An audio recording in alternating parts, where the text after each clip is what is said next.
Hey folks, Colin here from Sumthins Recording, and today I'm going to show you how to EQ for clarity and space in your mix. We're going to be looking at EQing your tracks to fit together so you have a clear mix and so each instrument has its space in your track. But before we dive in, if you're ready to go a little bit deeper into the mixing process in its entirety and really start to hone your workflow as an audio engineer, then I have just the thing for you. It is my 7-step mixing checklist, and it's just a simple PDF that will walk you through the entire mixing process step by step to help you get professional and radio-ready mixes without any more of the hassle and without any more of the guesswork. It is a completely free guide, and you can download it below, using the link in the video description. Now let's jump in here and let's take a look at this track. I'm going to hit play first here so you can hear the finished mix for this song, and then we will jump in and look at EQing these instruments to fit together so you have clarity and so you have space in your track. But here's our finished mix for this song. This is the chorus section. You don't know me, but I love you. I don't know you, but I want to. Ooh, what am I supposed to do when you don't even know that I'm stuck on you? And I don't know if it's wrong, but I wrote you this song, so yes to you. Autumn, baby, yes to you.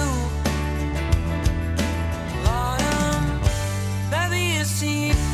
You don't know. Now, when you're trying to get clarity and you're trying to get space in your mix with EQ, one of my recommendations is always starting with the instrument that's driving the rhythm or the melody of the song. Now, this song is built around this piano track here. So let me hit play and you can hear the main piano melody for this song.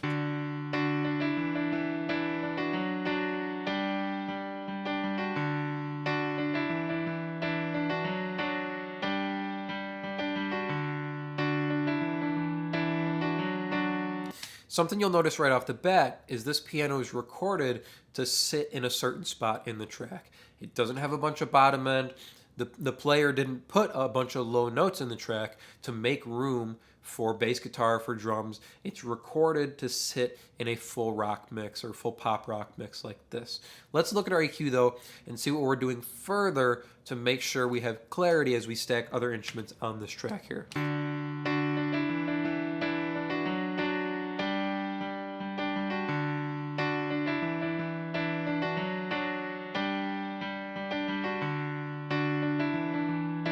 So we've got 3 main moves going on here on this piano. Number 1, we're rolling off some bottom end here. We don't need a bunch of sub area and we don't need really much bottom end coming from this piano because we have other instruments that are going to fill that spot. So we're rolling up our high pass filter to get up to where our crucial bottom end is on the piano, which is sitting around 150 or 200 here.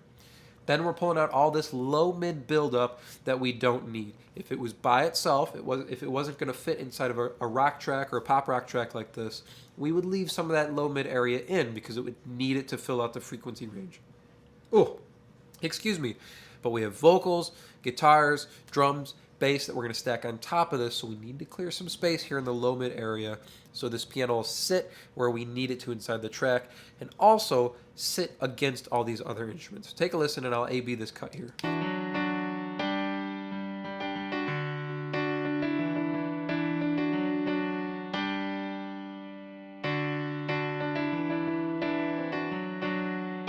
So that's giving us some clarity on the piano here. And our last kind of big move, we're not going to talk about this little guy here. That's more into mixing piano. But this last EQ move here is adding some brightness, and it's emphasizing the top end on this piano track. You can see we're only up at 4K, so we've still got plenty of top end room above it for other things like top end on acoustic guitar or cymbals or vocals. So we've got plenty of room up top for the other instruments we need to add, but we're adding the top end on the piano where it needs to cut through on the track. So take a listen here and I'll A-B this move.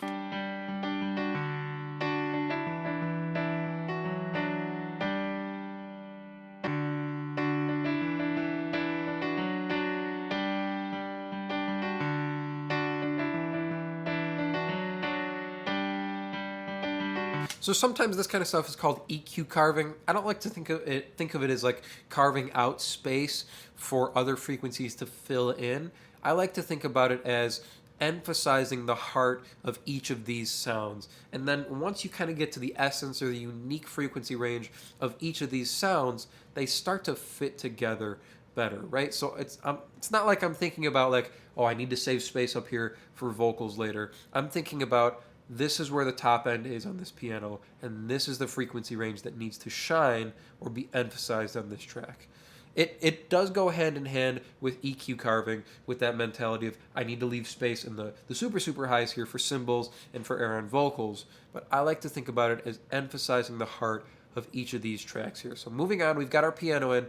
The next thing we start to add in is we're going to fill out the rhythm section here with our guitar. So adding our electric guitar next, we're kind of doing the same thing here, right? So we've got our high pass filter, we've got a low pass filter on this to save room in that top end, right?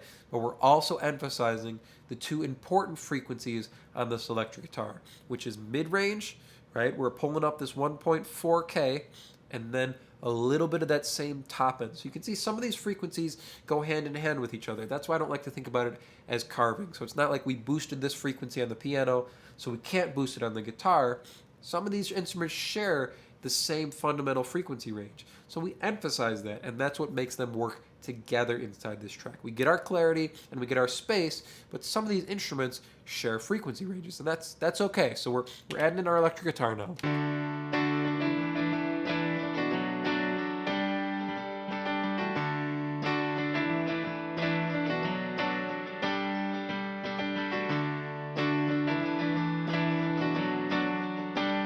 So even though these two instruments, the piano and the electric guitar, share some frequency ranges, there's also a differentiator, and that's this mid-range boost on the electric guitar, which allows us to hear the space the electric guitar is filling differently from the piano. Now, the next instrument we're adding here is our acoustic guitar. Lead guitar we're not going to necessarily talk about. It's just a little fill right here. So we'll throw that in while it's there, part of the electric guitars. Now, acoustic guitar, you can see we have some of the kind of same frequency boost here, but we have one slotted right in the middle here that's a little bit different. So take a listen with our acoustic guitar now.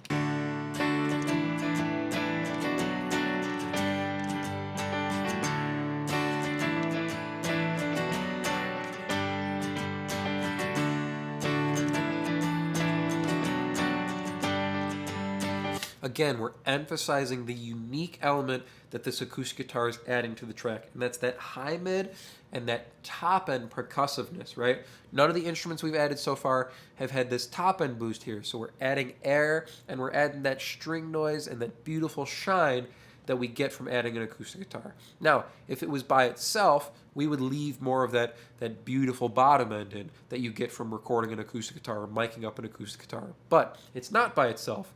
It's sitting in a mix with more guitars, more keyboards, vocals, lots of stuff. So we don't need that bottom end because it's going to be filled by other instruments. So we're emphasizing the heart of what this instrument is contributing to this track. And that's some high mid energy and the top end percussiveness and the top end shine from the strings. So listen to these three instruments one more time.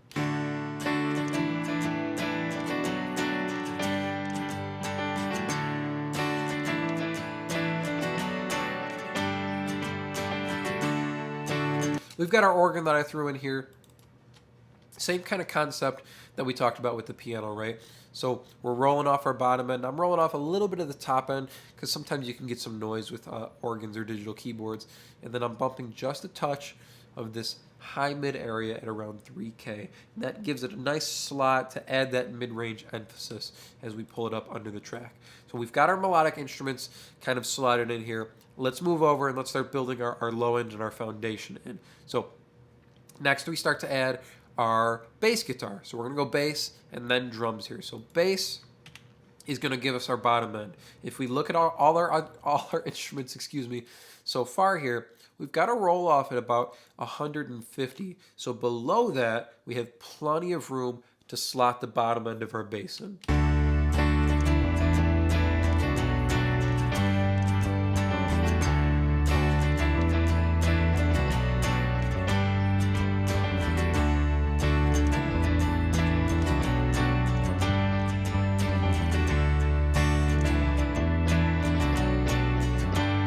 see we're really emphasizing the fundamental frequency range of the bass here. Big boost at 80 hertz. Now, that's something that it's not sharing. That's something that's different than all of the other instruments that we added so far, is the bottom end energy it contributes. But again, sharing some frequency range with the rest of the instruments here, and some of this energy that's sitting between 500 and 1K, this kind of 600-700 area, that's energy that it shares with the guitars and with the piano, but it helps sit it really, really nicely in the mid-range. So if you are on smaller speakers, you perceive the bass guitar there with those other instruments.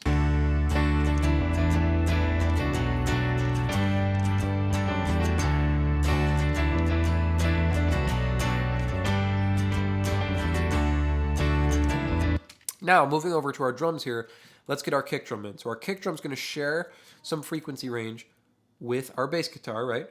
We've got that same 80 hertz boost, that same fundamental boost, but it's going to have plenty more range on top of it.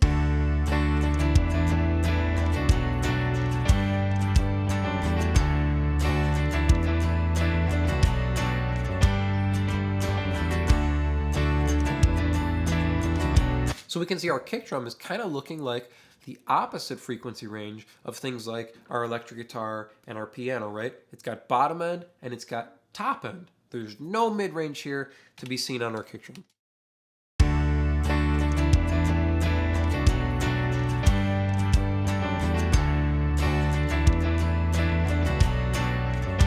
But even just listening, we can kind of hear there's a slot for that mid-range, that high mid crack, and that air blast from our snare drum.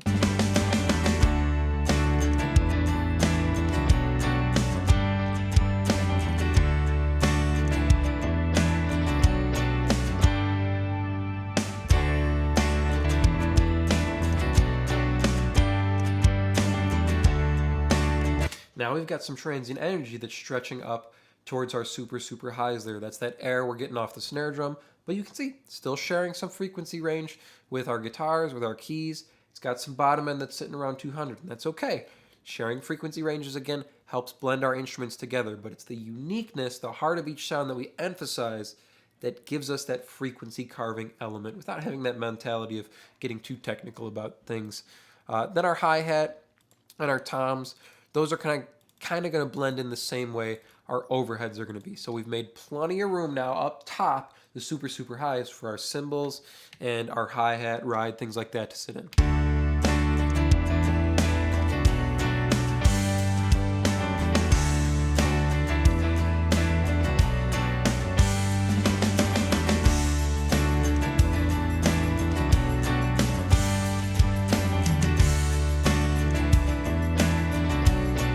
So we've made plenty of room in our track so far here. We've got clarity, we've got space, and you can hear there's a slot right in the middle here now for our star element for our lead vocal. So let's get our lead vocal in. You don't know me, but I love you. I don't know you, but I want to. Ooh, what am I supposed to do when you don't even know that I'm stuck on you? I don't know if it's wrong, but I wrote you this song, so yes to you. Autumn, baby, yes to you. Slotting right in with the rest of our track here. And you can see it shares some frequency range again with the rest of our instruments, with our guitars, with our keys here in the mid-range, but it extends up further into the high mids and into the super, super highs. That's where we get that nice air and that nice shine, the brightness element on our lead vocal that's sitting right up the middle here. So we've created this nice spot in the middle for our star element, for our lead vocal to shine through in our track. As we're building these elements, it should feel like kind of putting a puzzle together, right? As each new element goes in, it should feel like there was a spot for it. You never want to have to pull an instrument up and then be like, ooh, there's no space for this. And then you struggle to, I have to go back and pull more out of my piano or pull out more out of my electric guitar. If you hone in on the heart of each sound, as you pull up new elements, there's gonna be a spot for it and you're gonna have room for it. If you make each element all full range, there will never be a spot for anything else as you add it through the track here. So one more time, let's go through, starting with our piano. We'll add each instrument one by one.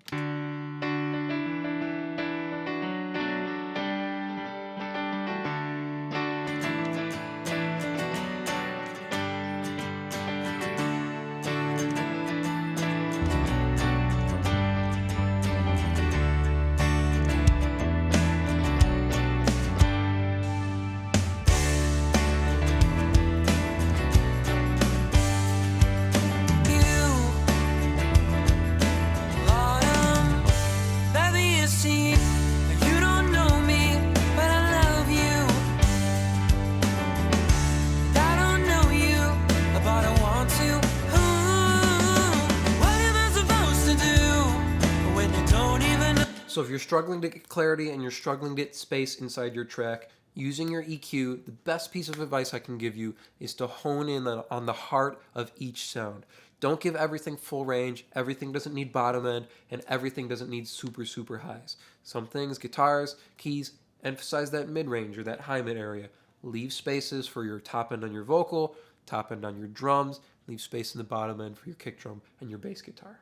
I hope that was helpful for you. As I mentioned at the beginning of the video, if you're ready to take your mixes to the next level and really start dialing in your workflow as an audio engineer, then I have just the tool for you, and it is completely free. It is my 7-step mixing checklist, and you can download it below to start creating more professional mixes in less time. Thank you so much for watching, and I will see you in the next video.